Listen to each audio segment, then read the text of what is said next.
Hello, नमस्ते, सत श्री अकाल, आदाब। और मैं हूं आपका दोस्त इंद्रजीत, लेकर आया हूं आपके सामने जेम्स बॉन्ड सीरीज की latest film No Time to Die का रिव्यू। दोस्तों, मैंने जितनी भी मूवीज़ देखी हैं, बहुत कम मूवीज़ देखी हैं वैसे जेम्स बॉन्ड सीरीज़ की, और सब थिएटर्स में ही देखी हैं और सब डैनियल क्रेग की ही देखी हैं। तो यहाँ से आप समझ गए होंगे कि मैंने ये वाली फिल्म क्यों देखी, क्योंकि ये उनकी लास्ट फिल्म है एज जेम्स बॉन्ड। तो एक तरह से फेयरवेल थी उनको, ये तो ट्रिब्यूट था सबका। तो ये फिल्म तो देखनी बनती ही थी। फिल्म में काफ़ी सारी खूबियाँ हैं।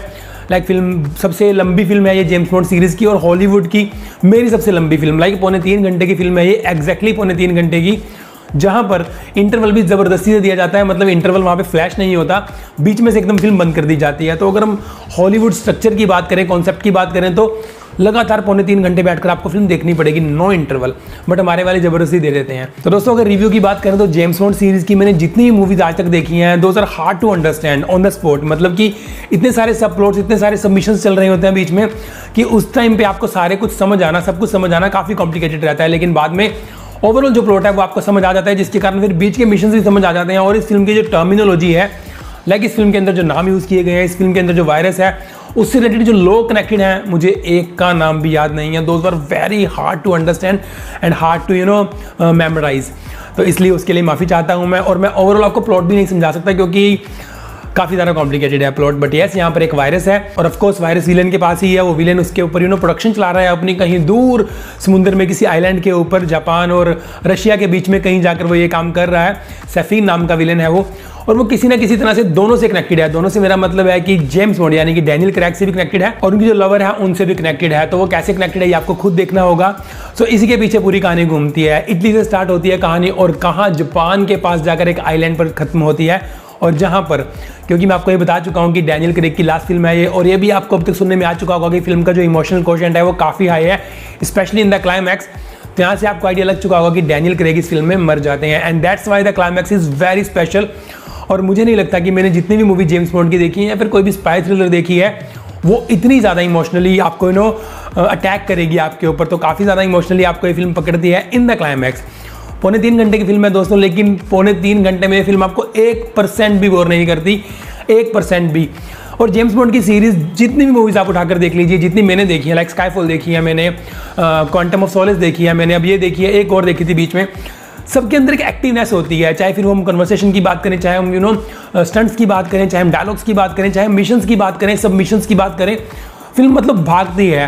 क्योंकि जेम्स बॉन्ड एक बहुत ही बड़े लेवल का हमें 007 एक एजेंट दिखाया गया है, हालांकि फिक्शनल है। तो हमारे माइंड में जेम्स बॉन्ड का नाम आते ही एक ऐसा आदमी सामने आता है कि बहुत ही ज़्यादा अटेंटिव, जिसके सामने से एक सेकंड में कोई चीज़ निकली हो तो उसको पूरी उम्र याद रहेगी। तो यहाँ पर भी ट्रीटमेंट बिल्कुल वैसा है। अगर मैं बात करूँ स्टंट्स की, तो मुझे प्री इंटरवल के सारे स्टंट्स बहुत बढ़िया लगे। लाइक स्टार्टिंग में ही जो इटली के अंदर कार चेज है, बाइक चेज है, और वहाँ पर जितने भी स्टंट्स आते हैं, तो आपने ट्रेलर में जो भी देखा है 90% वो सारे स्टंट्स प्री इंटरवल क्या, शुरू के 15 या 20 मिनट के ही हैं। तो वो एक तो लोकेशन वाइज डेडली है, और ऊपर से जिस तरह से वो स्टंट्स परफॉर्म किए गए हैं, so hats off to the action director, कमाल कर रखा है उन्होंने। मतलब वो सीढ़ियों से बाइक ले जाने वाला स्टंट है, जो कार चेज करते हैं, फिर वो कार के हेडलाइट्स में से मशीन गन निकलती है, फिर वो सब स्टंट्स शुरू के 20 मिनट में ही आते हैं। और वो इतना लंबा एक सीक्वेंस है कि मज़ा आ जाएगा आपको देखने में, and you will just clap कि क्या ही काम कर दिया। और वो वाला काम मुझे क्लाइमैक्स में भी कहीं नहीं दिखा। मतलब थ्रू आउट द फिल्म बहुत सारे सबमिशंस आते हैं, जहाँ पर बहुत सारे एक्शंस आते हैं, बस शुरू के 20 मिनट के अंदर जो पंप आपको करती है फिल्म और बांध के रखती है, दैट इज जस्ट ऑसम। अब 007 क्योंकि त्याग पत्र दे चुका था, अपनी एजेंसी से निकल चुका था वो, लेकिन दोबारा से इस मिशन पर उसे बुलाया जाता है, और उसके आने से पहले ही यहाँ पर एक और 007 लेडी 007 अपॉइंट कर चुके हैं वो, जो शायद हमें अगली आने वाली मूवीज के अंदर दिखे, जिसका नाम नॉमी है। तो ये दोनों मिलकर सैफीन का वो ठिकाना पता लगाते हैं कि सैफीन किस तरह से इस वायरस को चला रहा है। और सबसे बड़ी बात, मैंने बहुत सारी मूवीज देखी हैं वायरस से related, but this one is the most logical. मतलब डीएनए से मैच करके इस वायरस को बनाया गया है कि अगर एक स्पेशल तरह का डीएनए है आपका, और इसको डीएनए के साथ प्रोग्राम कर दिया जाता है वायरस को, और फिर फैलाया जाता है, तो ये बाकी किसको नहीं मारेगा, लेकिन आपके डीएनए से जिसका भी डीएनए मैच करेगा उन सबको ये अटैक करेगा, और उन सबको विद इन सेकेंड से खत्म कर देगा। So that was quite logical and uniqueness, जो मुझे बहुत अच्छी लगी इस वायरस के बारे में और इस कॉन्सेप्ट के बारे में। सो ओवरऑल कहानी कोई बहुत ज़्यादा डिटेल्ड नहीं है, ओवरऑल कहानी बहुत ज़्यादा कोई ये नहीं है कि आपको बहुत सारा कुछ पजल सॉल्व करनी पड़ेगी, बट येस, वहाँ तक पहुँचने के लिए जो मास्टर है सफीन, उस तक पहुँचने के लिए क्या क्या क्रॉस करना पड़ता है 007 को, ये बहुत बढ़िया दिखा रखा है। और इसमें 3.25 घंटे आपको घुमा के रखते हैं। So action, twist and turns, travelling, इन सब के साथ साथ आपको फिल्म में रोमांटिक पार्ट भी देखने को मिलता है डेनियल क्रेग के कैरेक्टर का, जो मैंने जैसा कि बताया आपको क्लाइमैक्स के अंदर बहुत ज़्यादा कनेक्ट करता है, बहुत ज़्यादा अटैक करता है आपके दिल के ऊपर और आपको बढ़िया लगता है। बीच में काफ़ी देर तक ये पार्ट मिसिंग रहता है and there is a reason behind that, आपको फिल्म देखने के बाद पता लगेगा।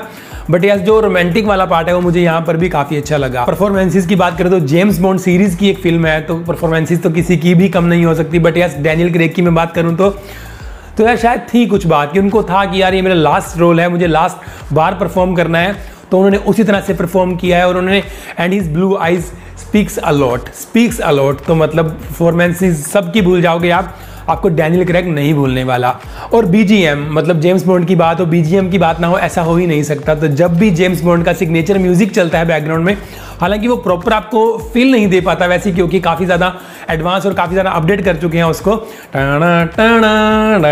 लेकिन जब यहाँ पर भी चलता है सो गूज बम्स आपको डेफिनेटली होने वाले हैं। सो ओवरऑल गाइस यही है, मतलब अगर आप स्पाई थ्रिलर लवर हो, अगर आपको ट्विस्ट एंड टर्न्स पसंद है, अगर आपको एक्शन मूवीज पसंद है, तो सबको पता है, इसके बारे में कुछ भी जरूरत नहीं है कि जेम्स बॉन्ड सीरीज की फिल्म किस लेवल तक आपको एंटरटेन कर सकती है। और वही बात है यहाँ पर निभाती है नो टाइम टू डाई। सो बस जाइए और देख डालिए। एंड यस, यहाँ पर मैं आपको एक बात बताना चाहूंगा कि अगर आप हिंदी डब्ड देखते हो इंग्लिश मूवीज को, तो इंग्लिश में देखने की गलती ही मत करना, क्योंकि बहुत सारी टर्म्स आपको हिंदी में ही कंफ्यूज करने वाले हैं, ये इंग्लिश में तो मतलब आपके सिर से बाउंसर जाने वाले हैं। सो प्रेफर कि आप हिंदी में ही देखें अगर आप डब देखते हो तो। बस फिर बाकी सारा काम आप जेम्स बॉन्ड यानी कि हमारे डेनियल क्रेग पर छोड़ दीजिए। सो गाइस, ये थे मेरे नो टाइम टू डाई को लेकर रिव्यू। आई होप कि आपको वीडियो पसंद आई होगी, और अगर पसंद आई है तो आपको पता है कि क्या करना है। सो मिलूंगा जल्दी अगली किसी वीडियो में। Till then bye bye, thank you for watching.